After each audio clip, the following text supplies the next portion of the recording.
El primer día que sospeché que algo no iba bien fue el sábado que la vi con la falda roja.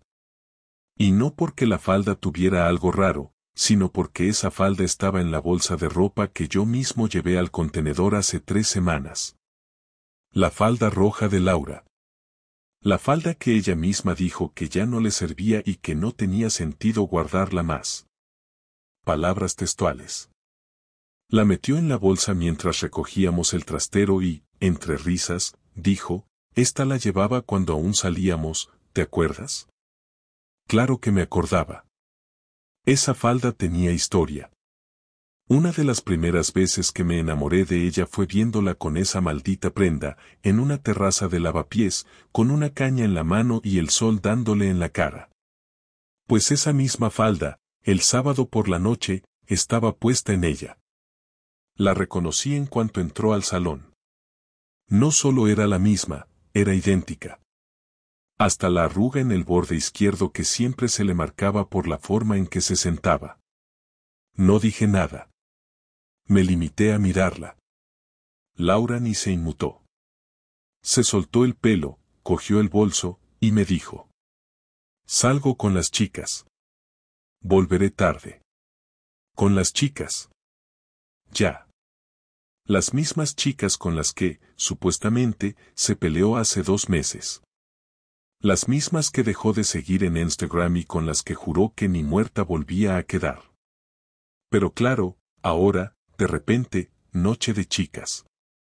Y justo con la falda roja resucitada de la basura. No le contesté.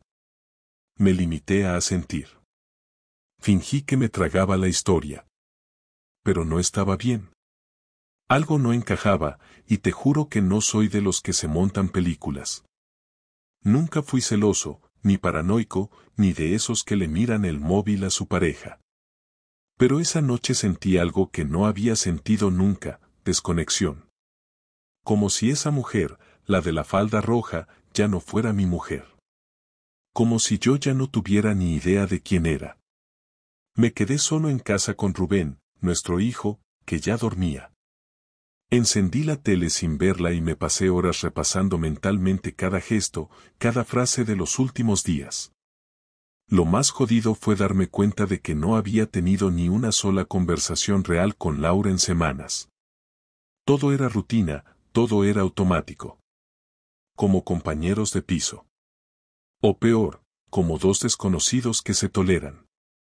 Cuando volvió, eran las 3:12 de la madrugada. Lo sé porque no podía dormir y miré el reloj del microondas cuando escuché la llave en la puerta. Llevaba el pelo recogido, y la falda roja la llevaba arrugada en la mano. Al verme despierto, sonrió como si nada. ¿No podías dormir?, me preguntó. No, le respondí. ¿Qué tal con las chicas? Bien. Risas, cotilleos, ya sabes. Nada interesante. Se fue directa al baño. Cerró la puerta. Yo me levanté en silencio, abrí la lavadora y, como un gilipollas, me quedé mirando la ropa del tambor. Vacía. El cesto de la ropa también. Todo limpio. Todo impecable. Salvo la falda roja, que seguía colgada de su mano cuando salió del baño, ya en pijama. Y aquí es donde te digo que esa noche decidí no volver a hacerme el tonto. No sabía aún qué estaba pasando. No sabía con quién. Pero tenía claro que algo pasaba. Y que iba a averiguarlo. Porque si me iba a romper por dentro, al menos quería saber exactamente qué trozo fue el que falló primero. Durante toda la semana siguiente, hice lo que cualquier persona cuerda y razonable no debería hacer jamás, actuar como si no pasara nada mientras por dentro te estás descomponiendo poco a poco. Pero no podía correr el riesgo de equivocarme. No tenía pruebas. Solo tenía una falda que, supuestamente, había desaparecido del armario y que volvió como si nada, como si el cubo de basura fuera una especie de armario paralelo. Laura no mencionó nunca la falda, ni el sábado, ni el domingo, ni el lunes, como si mi cabeza se hubiera inventado su existencia, como si hubiera sido un error mío, una confusión más dentro del caos de una vida con trabajo, hijo, facturas y cenas sin sal. Pero yo sabía lo que había visto, y sobre todo sabía lo que había sentido, esa mirada de ella que no se dirige a ti, que pasa por encima, que ni siquiera se detiene. Empecé a observar. No con ansiedad, ni con desesperación, sino con método, con detalle. Me convertí en otra persona dentro de mi propia casa. El lunes le propuse ir a cenar fuera, solo los dos, sin Rubén. Me miró como si le estuviera pidiendo algo raro, pero aceptó. Fuimos a un italiano que nos gustaba desde hacía años, uno de esos sitios en Lavapiés que aún mantienen los manteles de tela y donde el camarero te llama por tu nombre si vas 2 veces seguidas. Durante la cena, Laura fue amable, incluso cariñosa, pero era una actuación. La manera en que preguntaba ¿y tú cómo estás?, sin mirar, sin esperar realmente una respuesta larga. Las risas que no llegaban a los ojos. Y sobre todo, el móvil boca abajo todo el tiempo, vibrando en silencio cada pocos minutos. No pregunté nada, ni hice ningún comentario. Hablamos de Rubén, de sus deberes, de las obras en el metro, del precio del aceite. Todo correcto, todo superficial. Cuando llegamos a casa, dijo que tenía dolor de cabeza y se fue a dormir. Yo me quedé en el sofá, en silencio, con el sonido del ascensor como única compañía. Esa noche no dormí nada. Al día siguiente, decidí salir antes del trabajo y la esperé. Su jornada terminaba a las 3, según ella. Me quedé en el coche, 2 calles más abajo del instituto. A las 3:30 salió, caminando rápido, sin mochila, solo con el bolso y el abrigo mal puesto, como con prisa. No se fue a casa. No cogió el coche. Caminó hasta una cafetería en la esquina de la calle Mayor, una que yo conocía porque habíamos ido juntos años atrás. Se sentó en una mesa de la esquina. A los 5 minutos, entró un hombre. No lo conocía. Pelo corto, barba muy arreglada, 30 y muchos o 40 y pocos, bien vestido, pero no elegante. Se sentó frente a ella. No se besaron, ni se abrazaron, pero el cuerpo de Laura se transformó. Se colocó el pelo detrás de la oreja 3 veces seguidas, algo que hace cuando está nerviosa o excitada. Se rió. Se inclinó hacia él. No hacía falta que se besaran para saber lo que estaba pasando. No hacía falta verla meterse en un coche con él, ni esconderse en un hotel. Bastaba con verla así. Y esa Laura no era la mujer con la que yo llevaba 12 años. Era otra. Y esa otra solo existía con él. Me fui. No quise seguir mirando. No hice fotos, no grabé vídeos, no llamé a nadie. Me fui a casa, y al llegar, lo primero que hice fue sacar la maleta del trastero. No porque pensara en irme, sino porque necesitaba ver qué se sentía al tener una puerta abierta. Esa noche, cuando volvió, se metió directamente en la ducha. Yo estaba sentado en la cocina, con una cerveza caliente y la mirada clavada en la puerta del horno como si fuera a responderme a algo. Cuando salió, se me acercó por detrás y me puso las manos en los hombros. Me giré despacio. Me miró. No dije nada. Ella tampoco. No hizo falta. Nos fuimos a dormir sin hablarnos. Los dos fingimos que dormíamos. Y al día siguiente, empezó el juego. Decidí que no iba a preguntarle nada. Si tenía los cojones de mirarme a los ojos cada día y seguir mintiendo, que lo hiciera hasta el final. Pero yo ya estaba en otro modo. Empecé a desconectarme, no de forma ruidosa, sino lenta, calculada. Me levantaba antes, salía sin desayunar, cenaba tarde, no le preguntaba por su día, no opinaba sobre nada. Si ella decía que hacía frío, yo asentía. Si hablaba de Rubén, escuchaba. Si se reía, no la seguía. Me volví invisible. Y no tardó en notarlo. El viernes, mientras cenábamos los tres, Rubén preguntó por qué ya no veíamos pelis en familia los fines de semana. Laura contestó que podíamos hacerlo si queríamos. Yo respondí con un vale sin emoción. Cuando Rubén se fue a su habitación, Laura se quedó mirándome fijamente. ¿Pasa algo?, me preguntó. La miré con calma. No. Estás raro. Puede ser. ¿Me vas a decir qué te pasa o vas a seguir con esa cara de estatua? Nada, Laura. No me pasa nada. Todo está bien. Se levantó sin decir nada, dejó los platos en el fregadero y se fue al salón. Escuché cómo encendía la tele. Un programa de esos que detesto. Me quedé solo en la cocina. Terminé mi cerveza y me fui a la habitación.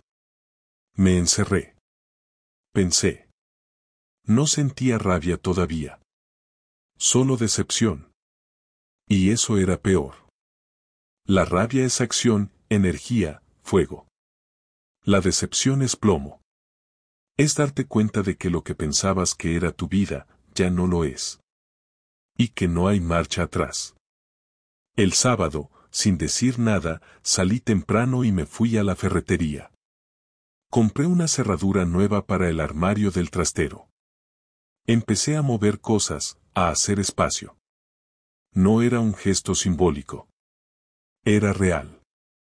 Algo dentro de mí sabía que el final se acercaba. Pero no iba a decírselo aún. No iba a regalarle la tranquilidad de la confesión. Quería que se cosiera en su propio engaño. Quería ver hasta dónde era capaz de fingir. La tarde del domingo, mientras doblaba ropa en el dormitorio, vi en el cajón una nota vieja, escrita de su puño y letra, de hace años. Decía, gracias por quererme incluso cuando no lo merezco. La leí 3 veces. Y luego la rompí. Pedazo a pedazo. Sin ruido. Sin rabia. Solo con la certeza de que esa frase había dejado de ser cierta. Y de que pronto, muy pronto, iba a tener que mirarla a los ojos y devolvérselo todo. Todo.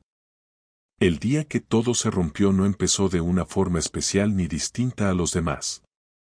Era un martes, de esos que no tienen ni color ni memoria, uno de esos días que normalmente pasarían sin dejar rastro si no fuera porque, a partir de esa mañana, todo cambió. Laura se levantó antes que yo, preparó café y dejó una tostada en la mesa, igual que siempre. Se vistió con rapidez, se pintó los labios en el espejo del pasillo y, antes de salir, me dio un beso distraído en la mejilla.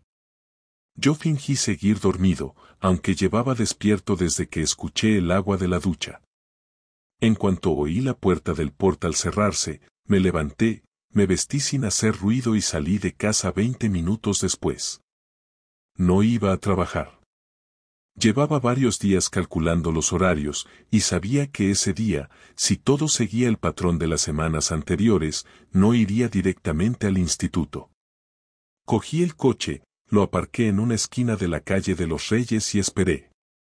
La vi salir del portal de siempre, con ese paso rápido que usa cuando no quiere pensar en lo que está haciendo.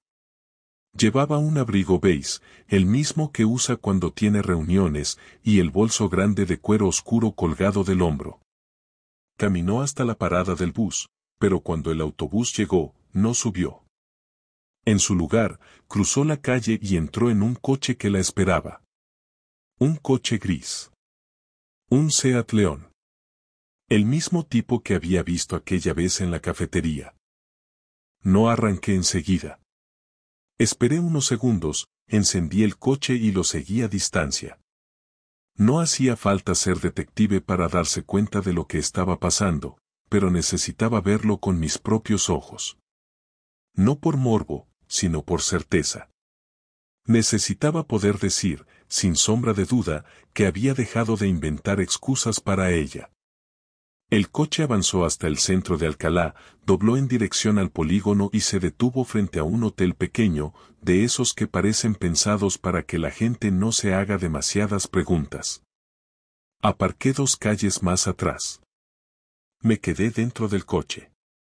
Los vi salir, pagar en recepción y subir por las escaleras. No tardaron más de 2 minutos. El recepcionista ni los miró. Cuando desaparecieron, me quedé en silencio mirando la fachada del hotel, sin saber qué hacer. Estuve así casi 1 hora, mirando la misma puerta cerrada, sin moverme. Me dolía el pecho, pero no era tristeza ni rabia todavía, era una mezcla extraña, una especie de aturdimiento. Era como si me hubieran borrado del guión de mi propia vida y estuviera viendo a otros actuar en mi lugar. Finalmente, arranqué el coche y me fui. No podía quedarme allí parado esperando que bajaran. No quería verlos salir riéndose o dándose la mano. Prefería imaginarlo. Esa tarde no fui a trabajar ni volví a casa. Conduje sin rumbo hasta las afueras y acabé en un aparcamiento vacío junto al río. Me quedé allí dentro del coche, con las manos en el volante y la cabeza llena de ruido. Pensé en Rubén, en lo que diría si algún día se enteraba. Pensé en todos los años que había compartido con Laura, en las cenas, los viajes, las navidades, las discusiones tontas y las reconciliaciones. Todo eso ahora parecía un decorado de papel, una escenografía bien construida para ocultar lo que había detrás. Y detrás solo había vacío. No sabía qué iba a hacer, pero sí sabía que no podía seguir fingiendo. Me daba igual si tenía un amante, 2 o 3. Lo que no podía soportar era la mentira, la rutina mantenida a la fuerza, la sensación de haber sido el único idiota que aún creía en algo que ya estaba muerto. Volví a casa sobre las 7 de la tarde. Ella no estaba aún. Preparé la cena para Rubén, lo ayudé con los deberes y lo mandé a la cama. Luego me senté en el sofá, con las luces apagadas. A las 10:30 escuché la llave girar en la puerta. Entró con el abrigo todavía puesto, olía a perfume y a desodorante barato. Me miró y sonrió con ese gesto forzado de quien intenta disimular el nerviosismo.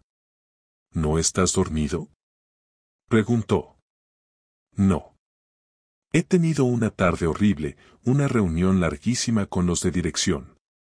Estoy agotada. Reunión en el hotel de la carretera, ¿no? La cara se le congeló. Se quedó de pie, sin saber qué hacer con las manos. Se las metió en los bolsillos del abrigo, luego las sacó, luego se cruzó de brazos. No dijo nada. El silencio fue tan largo que tuve que romperlo. ¿No vas a decir nada? ¿Qué quieres que diga? La verdad estaría bien para empezar.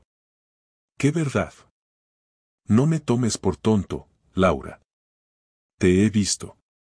No hay nada que explicar. Solo quiero que tengas los cojones de admitirlo. No sabes lo que estás diciendo.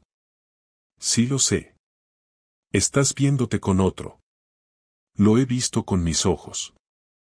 Hoy. No hay discusión posible.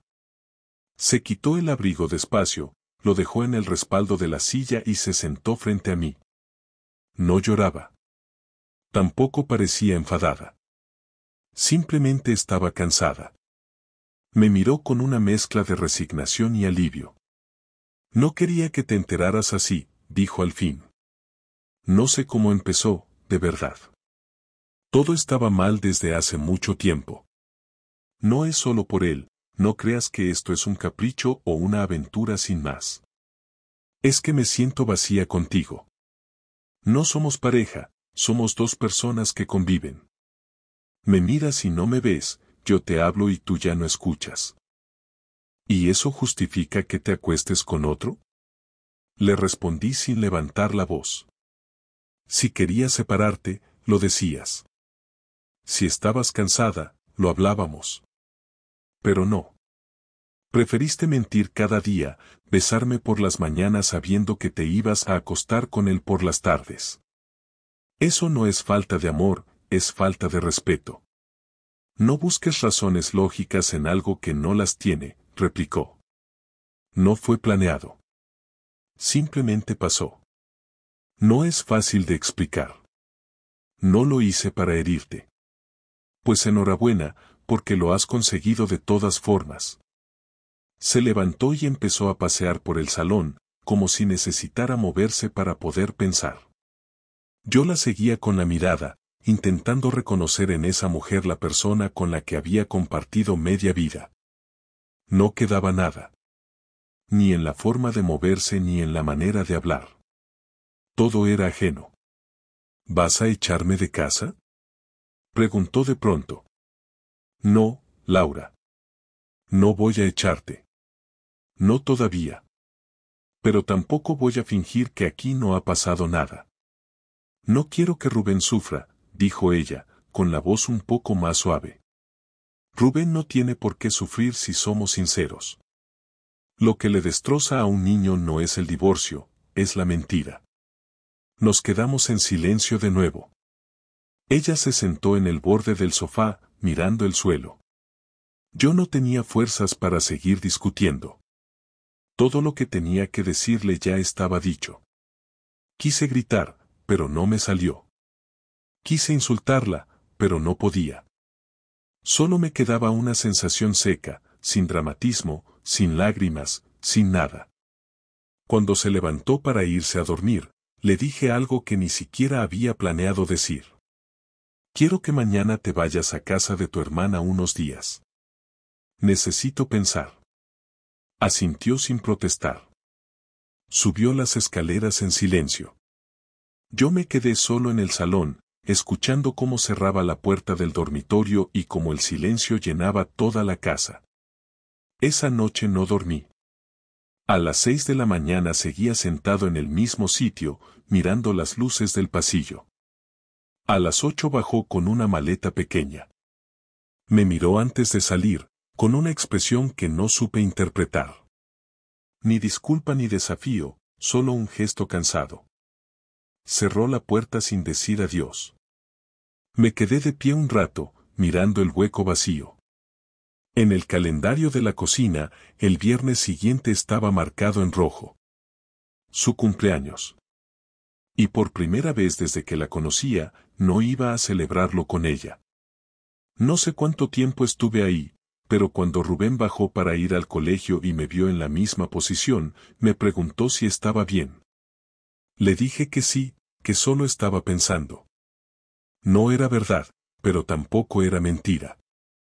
Porque lo único que podía hacer en ese momento era eso, pensar en lo que iba a venir después. Y en que, por mucho que lo negara, ese martes ya no era un día cualquiera. Era el día en que mi vida cambió del todo, y aunque aún no lo sabía, también era el día en que empecé a planear mi venganza. El primer día sin Laura fue más raro de lo que imaginaba, no por tristeza, sino por el silencio. La casa olía distinto, más limpia, más ordenada, como si la ausencia tuviera un olor propio. Rubén se levantó confundido, preguntó si su madre volvería pronto, y le dije que sí, que estaba unos días con su tía para ayudarla con algo. No insistió demasiado, lo aceptó como lo hacen los niños que aún confían en que los adultos siempre saben lo que hacen. Lo llevé al colegio, fingiendo una normalidad que no existía. En el coche, mientras él hablaba de un examen y de un compañero nuevo, yo repasaba en mi cabeza lo que iba a hacer. Ya no me bastaba con saber que me había engañado, ahora necesitaba que sintiera algo parecido a lo que me había hecho sentir a mí. No buscaba gritarle ni humillarla delante de nadie, eso sería demasiado simple, yo quería algo más tangible, algo que la obligara a enfrentarse a las consecuencias sin posibilidad de escapatoria. Después de dejar a Rubén, pasé por el taller donde un amigo de toda la vida, Óscar, trabajaba. Le pedí que me dejara usar el garaje por unas horas el fin de semana, le dije que necesitaba guardar unas cosas sin explicar más. Óscar me miró raro, pero no preguntó. Siempre había sido discreto, y yo contaba con eso. Luego fui a mi oficina y pedí un par de días libres alegando problemas personales. Nadie discutió. En el trabajo sabían que algo pasaba desde hacía tiempo, y nadie tiene ganas de meterse en dramas ajenos. Esa tarde, antes de recoger a Rubén, pasé por la casa de la hermana de Laura. Aparqué en la esquina y esperé. Sabía que ella saldría del trabajo sobre las 6 y que, según mis cálculos, iría directamente allí. Y así fue. La vi llegar en taxi, entrar al portal y no salir. Esperé 20 minutos más y luego llamé. No a su móvil, sino al fijo, porque sabía que no lo esperaría. Contestó su hermana, Ana. Me reconoció enseguida, y su voz sonó incómoda. Raúl, está aquí Laura, pero no creo que quiera hablar contigo, dijo, bajando el tono. No quiero hablar, solo necesito que le des un sobre. Es importante. ¿Qué sobre? Nada peligroso. Documentos del banco. Ana dudó unos segundos y luego aceptó. Déjalo en el buzón, yo se lo doy. Colgué sin decir más. Esperé a que pasaran unos minutos, bajé del coche, dejé el sobre en el buzón y volví a subir. Dentro del sobre no había papeles del banco. Había una nota escrita a mano con una frase muy simple: a partir de hoy, todo lo que tenemos dejará de ser nuestro. Espero que recuerdes lo que cuesta ganarse algo cuando ya no lo tienes.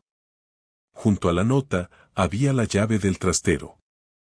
No quería hacer nada ilegal, ni ridículo. No iba a romperle cosas ni insultarla. Lo mío sería más preciso. Esa noche, después de acostar a Rubén, bajé al trastero y empecé a separar todo lo que era mío de lo que era de ella.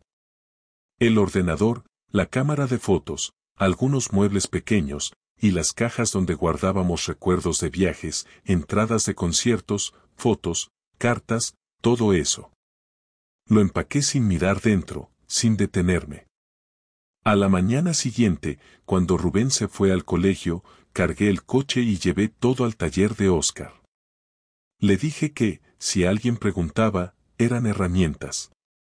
Luego pasé por el banco y vacié la cuenta conjunta, dejando solo el saldo mínimo para que no la cerraran.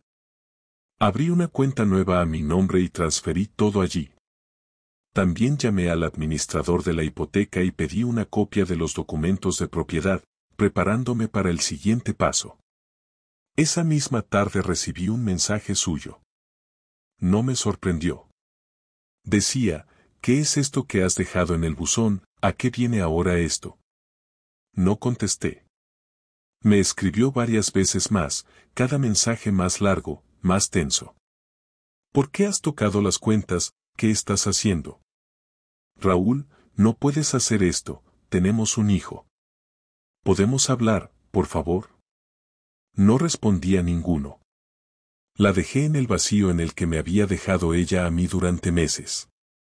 El viernes por la noche, cuando Rubén se durmió, abrí el portátil y escribí una carta. No era una de esas cartas de despedida ni de reproche, era una lista, fría y ordenada, de todo lo que sabía. Describí las fechas, los lugares, el coche, el hotel, el dinero que había usado para pagar esas escapadas, incluso los horarios. No lo hice para chantajearla, lo hice porque necesitaba dejar constancia de que la mentira estaba documentada. Al final, añadí una línea que decía: esto es para que nunca vuelvas a decir que no sabías lo que hacías. Imprimí la carta y la guardé en una carpeta que titulé Fin. El sábado por la mañana, Laura apareció en casa sin avisar. Rubén estaba jugando en el salón.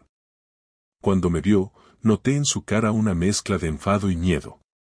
Entró sin saludar, cerró la puerta con fuerza y se plantó delante de mí. ¿Qué coño estás haciendo, Raúl? Soltó, sin rodeos. Ordenando lo que queda, lo mismo que hiciste tú pero sin esconderme. No vas a quedarte con el dinero, ni con la casa. No, claro que no. La casa se venderá, el dinero se repartirá, pero mientras tanto, todo lo que hay aquí lo manejo yo. Tú ya elegiste salir de esta casa, ahora asume las consecuencias. No te da derecho a humillarme así. ¿Humillarte? No te he gritado, no te he insultado, no he dicho tu nombre a nadie. Solo he hecho lo que tú me enseñaste, pensar primero en mí. Eres cruel, Raúl. ¿Y tú, hipócrita? El tono subió un poco, pero ninguno de los dos gritó. Ella me miraba con una rabia contenida, esa rabia de quien ha perdido el control. Caminó por el salón, miró alrededor y se dio cuenta de que faltaban muchas cosas. ¿Dónde están nuestras cosas? No son nuestras. Ya no. ¿Qué has hecho? Las he guardado. Cuando todo esté claro, podrás venir por ellas. ¿Qué es todo? Todo lo que queda de esto. Se quedó callada unos segundos. Luego, con la voz más baja, dijo: Raúl, no puedes borrar 12 años así. No los borro. Los estoy archivando. Hay una diferencia. No dijo nada más. Fue a la habitación de Rubén, le dio un beso en la frente y se marchó sin despedirse de mí. Cuando la puerta se cerró, sentí algo parecido al alivio. No era satisfacción ni venganza todavía, pero era el principio. Esa tarde, llevé la carpeta con la carta al trabajo de ella. No subí al instituto. La dejé en el buzón de la dirección, dentro de un sobre con su nombre completo y el de la directora. No añadí explicación. Me fui sin mirar atrás. No sabía si lo leerían, pero no me importaba. Lo que quería era que ella supiera que su doble vida ya no estaba bajo su control. El domingo, recibí una llamada de un número desconocido. Era ella. Sonaba alterada. ¿Qué has hecho, Raúl? He contado la verdad. ¿A quién? ¿A quién tenía que saberlo? ¿Quieres destruirme? No, Laura. Quiero que aprendas que las decisiones tienen precio. Colgó sin decir nada más. No volví a tener noticias suyas en varios días. Durante ese tiempo, me dediqué a hacer una limpieza profunda de la casa. Tiré la ropa que había dejado, guardé los objetos personales de Rubén y organicé los papeles. Cuando terminé, la casa parecía otra. Más vacía, sí, pero más mía. El miércoles siguiente recibí una notificación del banco. Ella había intentado acceder a la cuenta conjunta. No pudo. El mismo día, me llegó un correo de la directora del instituto pidiendo una reunión para hablar de una situación delicada. No hacía falta adivinar de qué se trataba. Fui puntual, me senté frente a la directora, y ella, con tono incómodo, me explicó que alguien había dejado una carta con detalles personales sobre una de las profesoras. Fingí sorpresa, me disculpé, y dije que no sabía nada. Me marché antes de que pudiera seguir hablando. Por la tarde, Laura me llamó de nuevo. Esta vez no gritó. ¿Qué más vas a hacerme? Preguntó, con la voz apagada. Nada más. Ya está hecho. ¿Y ahora qué? Ahora, cada uno sigue su camino. Pero quiero que sepas algo, no lo hice por venganza. Lo hice para que sientas un poco del peso que llevabas poniendo sobre mí sin darte cuenta. Colgó sin responder. Esa noche dormí bien por primera vez en semanas. No porque la situación estuviera resuelta, sino porque, por primera vez, no me sentía a la defensiva. El equilibrio había cambiado. Ella tenía que enfrentarse a sus actos y yo podía, al fin, respirar. A la mañana siguiente, mientras preparaba el desayuno, me miré en el reflejo del microondas y vi algo que no recordaba: calma. No felicidad, ni alivio total, solo calma. Y supe que la venganza, aunque no estuviera terminada, ya había empezado a cumplir su función. El lunes siguiente, cuando recogí a Rubén del colegio, su tutora me pidió que me quedara un momento al final de la clase. Me extrañó, pero no pregunté nada delante de mi hijo. Cuando ya todos los niños se habían marchado, me llevó a una esquina del aula y me dijo con voz baja que Rubén había estado algo distraído durante los últimos días, que ya no participaba como antes, que se le notaba apagado. Me dijo que no era grave, que no había ningún cambio brusco en su comportamiento, pero que ella sabía leer ciertas señales y quería comentármelo antes de que fuera a más. Le agradecí su preocupación y le aseguré que en casa estábamos atravesando un proceso complicado, que su madre se había mudado temporalmente y que yo estaba intentando que él lo llevara de la forma más normal posible. Ella asintió y no preguntó más, pero su cara decía todo. Me fui de ahí con una sensación clara, no podía alargar esto mucho más. Por mucho que me apeteciera ver a Laura arrastrarse, por mucho que quisiera que se comiera el desprecio de todo el mundo con cucharón grande, no podía dejar que Rubén pagara la factura de mis heridas.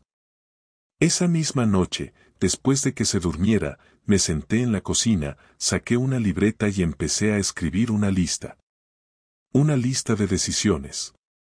¿Qué hacer con la casa, con las cuentas, con la custodia, con los horarios, con el abogado? No quería improvisar.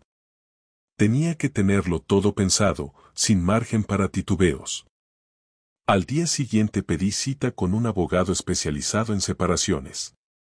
Un tipo seco, serio, con cara de no andarse con rodeos. Le conté todo sin adornos. Infidelidad, ocultamiento de dinero, doble vida, impacto en el hijo. Me preguntó si quería pelear por la custodia exclusiva. Le dije que no, que quería lo justo. Mitad de tiempo para cada uno, pero con reglas claras. No quería tener que compartir con ella más de lo necesario. Me preguntó si quería solicitar el uso exclusivo de la vivienda. Le dije que sí, que al menos durante el proceso. Él me miró con una ceja levantada y dijo que eso iba a generar tensión. Le respondí que la tensión ya estaba instalada desde hacía meses. Me dijo que necesitaba pruebas del adulterio si quería usarlo como argumento, así que saqué del bolso una carpeta con todo, fotos, fechas, incluso el ticket del hotel. La revisó sin emoción, como quien mira un informe de tráfico. Asintió y me dijo que estaba todo en orden. Me entregó unos formularios, me explicó los pasos y me pidió que no contactara directamente con ella para evitar complicaciones legales. Le dije que no tenía intención de hablar con Laura más de lo estrictamente necesario. Esa noche recibí un mensaje suyo. Decía simplemente, ¿vas a seguir así, o podemos hablar como personas? No respondí.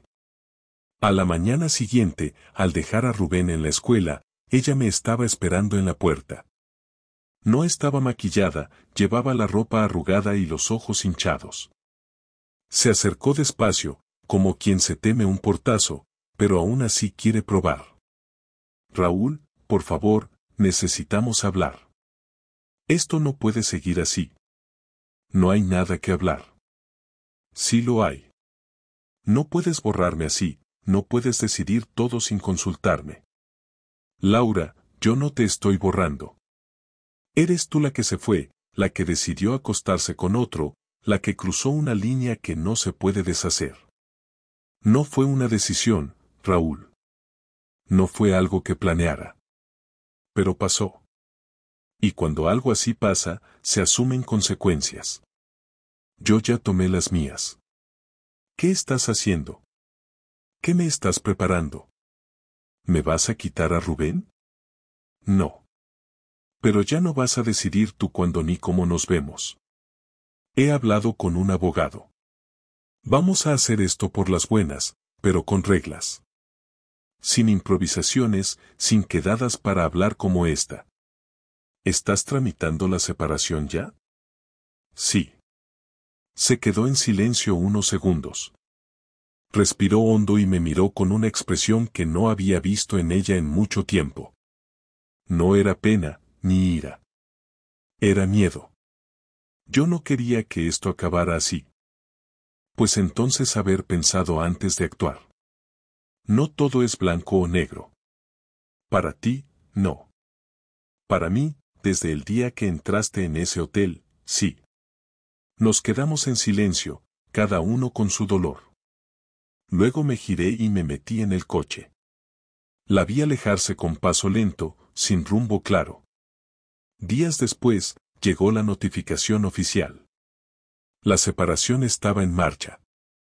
Me aseguré de que Rubén no viera los papeles ni escuchara nada. Empezamos a repartirnos los días. Ella lo recogía los martes y jueves por la tarde y se lo llevaba un fin de semana de cada 2. Acordamos que las entregas se harían en la puerta del colegio, sin subir a casa, sin escenas. Todo iba funcionando, dentro de lo posible, pero había algo que me seguía quemando por dentro, su silencio. No había pedido perdón. No había reconocido nada. No había hecho ningún intento real de asumir lo que había hecho. Seguía queriendo negociar desde la posición de víctima, como si yo tuviera parte de la culpa. Así que decidí dar un último paso. Fui al trabajo de su amante. Había investigado lo justo para saber dónde trabajaba, en qué turno, en qué zona del edificio se movía. No quería montar un escándalo, solo mirarlo. Ver su cara. Ver qué tipo de persona era capaz de meterse en la vida de otro hombre sin pensar en lo que eso destruía. Lo esperé fuera. Cuando salió para fumar, me acerqué. «¿Tú eres Daniel, no?», le pregunté. Se quedó paralizado. «Sí». «¿Y tú quién eres?». «El marido de Laura». No dijo nada. Bajó la mirada. Se metió las manos en los bolsillos. «No te preocupes, no vengo a pelear. No soy de esos. Solo quería mirarte a los ojos. Mira, yo no sabía que seguíais juntos. No mientas. Sabías todo. Ella te lo contó. Sabías que había un niño. Yo no obligué a nadie a hacer nada». «Claro que no. Solo abriste la puerta y dejaste que pasara. Es muy fácil ser el segundo cuando todo el trabajo duro lo hace otro. No tienes ni idea de lo que hablábamos. No me interesa lo que hablaban. Lo único que quería era que supieras que yo sí tengo claro lo que valgo. Y que mientras tú tienes a una mujer que ya no confías en ella, yo tengo a un hijo al que mirar sin vergüenza». Me di la vuelta y me fui. No necesitaba más. No necesitaba su arrepentimiento ni su versión. Solo quería que supiera que no me escondía, que no me derrotó, que no había ganado nada. Ese mismo día, cambié mi foto de perfil en todas mis redes. Quité las fotos familiares, subí una con Rubén en la montaña, los dos sonriendo. No para demostrar nada, sino para que, cuando ella entrara a cotillear, entendiera que la vida seguía. Que podía perder una mujer, pero no el orgullo. Esa noche, cuando Rubén se durmió, abrí una botella de vino que guardaba para ocasiones especiales. Me senté solo en la cocina, miré el vaso y pensé en todo lo que había hecho en las últimas semanas. No me sentía orgulloso ni arrepentido. Me sentía en paz. Sabía que aún quedaban cosas por resolver, papeles por firmar, silencios por rellenar, pero también sabía que había hecho lo que tenía que hacer. Y aunque ella no se diera cuenta, su caída no fue por una carta ni por una foto ni por una bronca. Fue por perder la oportunidad de hacer las cosas bien cuando aún podía. Y eso, por mucho que ahora intentara maquillarlo, ya no tenía arreglo. El último día que hablé con Laura fue un domingo por la tarde, una de esas tardes de invierno en las que el cielo se queda gris todo el día y no hay más plan que quedarse en casa recogiendo lo que se ha ido acumulando durante la semana. Rubén estaba en su habitación, jugando con una maqueta que le habíamos comprado entre los 2 meses atrás, cuando aún hacíamos esas cosas sin tensión ni doble fondo. Habíamos quedado en que ella vendría a recogerlo a las 5:30, como parte del acuerdo temporal, pero llegó 20 minutos antes. Tocó al timbre, subí el volumen de la tele para que Rubén no oyera nada, bajé las escaleras y abrí la puerta. No traía bolso, solo las llaves en la mano, y la cara más demacrada que le había visto nunca. Me pidió si podíamos hablar unos minutos a solas. Le dije que 10, ni uno más. Pasó al salón, se sentó en el mismo sillón donde tantas veces habíamos discutido de cosas sin importancia, y se quedó callada un rato, mirando hacia el pasillo como si esperara que algo la interrumpiera. Luego empezó a hablar, no con excusas ni explicaciones baratas, sino con un tono tan neutro que parecía estar leyendo un texto escrito por otra persona. Dijo que había pensado mucho en todo, que sabía que nada de lo que pudiera decir iba a cambiar lo que ya había hecho, pero que necesitaba decirlo igualmente. Me dijo que no había sido un error puntual ni un desliz emocional, que llevaba mucho tiempo sintiéndose sola, como si hubiera empezado a vivir dos vidas en paralelo sin tener el valor de cerrar ninguna. Me habló de rutinas vacías, de silencios que se volvieron costumbre, de momentos en los que se sentía como un objeto más de la casa. Yo no la interrumpí, no porque estuviera de acuerdo, sino porque ya no tenía sentido pelear por detalles. Me limité a escuchar, sin gestos, sin palabras. Cuando terminó, me miró fijamente y me dijo que no esperaba que la perdonara, pero que quería saber si había algo, lo más mínimo, que pudiera salvarse. Le respondí que no, que lo que había que salvar ya no existía. Le dije que lo nuestro no se había roto el día que se acostó con otro, sino mucho antes, el día que empezó a verme como un obstáculo y no como un compañero. Le dije que no era su traición lo que más me había dolido, sino la frialdad con la que había seguido fingiendo, la manera en que había usado a Rubén como escudo emocional, como excusa para no tomar decisiones.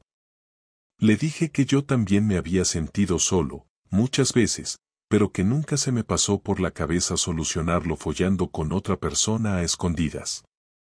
Ella bajó la mirada, no intentó justificar nada más. Me dijo que pensaba buscar un piso en las próximas semanas, que no quería seguir en casa de su hermana, que necesitaba espacio. Le respondí que me parecía bien, que era lo lógico. Me preguntó si podía recoger algunas cosas que aún tenía en el trastero, le dije que sí, que me avisara antes y lo haríamos sin problema. Me dijo que intentaría que Rubén no notara cambios bruscos, que quería mantener una relación estable con él, aunque ya no estuviéramos juntos.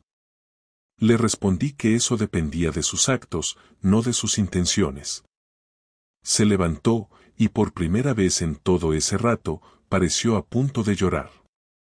Me ofreció la mano, como si quisiéramos sellar un pacto civilizado.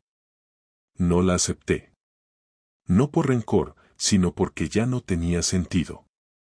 No éramos socios en un contrato, éramos dos personas que habían vivido algo importante y que ya no compartían nada. La acompañé hasta la puerta, llamé a Rubén y le dije que su madre ya estaba aquí. Bajó con la mochila al hombro y un cuaderno en la mano, me dio un beso y salió corriendo escaleras abajo. La escuché decirle que esa semana irían al cine, que había una película nueva que querían ver juntos. No dije nada. Cerré la puerta y subí al piso, no con tristeza, sino con una sensación de cierre. Sabía que esa había sido la última conversación. No habría más explicaciones, ni más intentos de rescate, ni más mensajes con tono de reconciliación. Lo siguiente era firmar los papeles, repartir lo que quedaba y seguir cada uno con lo suyo. Una semana después, firmamos el acuerdo de separación en la notaría. Estaba todo claro, detallado, sin espacios grises. Custodia compartida, propiedad de la casa en proceso de venta, cuentas separadas y un acuerdo de comunicación estrictamente ligado a lo necesario para Rubén. No hubo discusión. Ninguno levantó la voz. No nos miramos mucho. Solo firmamos, entregamos los documentos y salimos cada uno por una puerta distinta. Yo me fui andando, sin rumbo, con el sobre bajo el brazo. Me senté en un banco del parque donde solíamos llevar a Rubén cuando era pequeño, saqué el sobre y lo miré sin abrirlo. Era el resumen de un matrimonio, 12 años resumidos en 5 folios, con firmas y sellos. Me quedé allí media hora. Luego lo guardé y me fui. Esa noche, cené solo. No encendí la tele. No puse música. Solo me serví un plato de pasta y una copa de vino. Me senté a la mesa y comí como si fuera cualquier día. Al terminar, subí al cuarto de Rubén, me senté en el borde de su cama y lo vi dormir. Respiraba tranquilo, con el brazo estirado fuera de la manta. Le acomodé la sábana sin hacer ruido y me quedé allí un buen rato. Pensé en todo lo que había pasado, en lo que venía, en las decisiones que tendría que tomar. Pero ya no sentía rabia. Tampoco pena. Lo que sentía era algo más difícil de definir, claridad. Sabía lo que quería y lo que no. Sabía lo que valía. Y sobre todo, sabía que no iba a volver a conformarme con menos. Pasaron los días, y poco a poco todo fue tomando forma. Volví a centrarme en el trabajo, salía a correr por las mañanas, empecé a leer más. Rubén se fue acostumbrando al nuevo ritmo, preguntaba menos, se mostraba más tranquilo. Laura cumplía con sus turnos, no se metía en nada, respetaba el acuerdo. No volví a verla más allá de los intercambios en el colegio. En una de esas entregas, me dijo que se había alquilado un piso cerca del centro, que Rubén podría ir a verlo si quería. Le dije que él decidiría. Me agradeció el tono, como si esperara que yo siguiera reprochándole algo. Pero ya no tenía nada que decirle. Una noche de viernes, mientras Rubén dormía y yo recogía la cocina, recibí un mensaje de un número desconocido. Era corto, solo quería decirte que te admiro por cómo has llevado todo esto. No lo merecías, pero lo has enfrentado como nadie. No respondí. No hacía falta. El número era de una amiga suya, una de esas que se mantenían al margen pero que sabían todo. Bloqueé el contacto y seguí limpiando. Esa fue la última vez que alguien me habló de Laura sin que yo lo pidiera. Hoy, cuando miro hacia atrás, no me arrepiento de nada. Ni de haberla querido, ni de haber peleado, ni de haberme separado. Aprendí mucho más de lo que hubiera imaginado. Aprendí a poner límites, a no justificar lo injustificable, a proteger lo que de verdad importa. Y también aprendí que el amor no siempre termina con una explosión. A veces se va deshaciendo sin ruido, y cuando quieres darte cuenta, ya no queda nada. Solo queda decidir si te quedas recogiendo los restos o empiezas a construir otra cosa. Yo elegí lo segundo. No para demostrarle nada a nadie, sino porque me lo debía. Porque después de todo lo que viví, lo mínimo que podía hacer era volver a vivir con dignidad. Y eso, al final, fue lo único que no me pudieron quitar.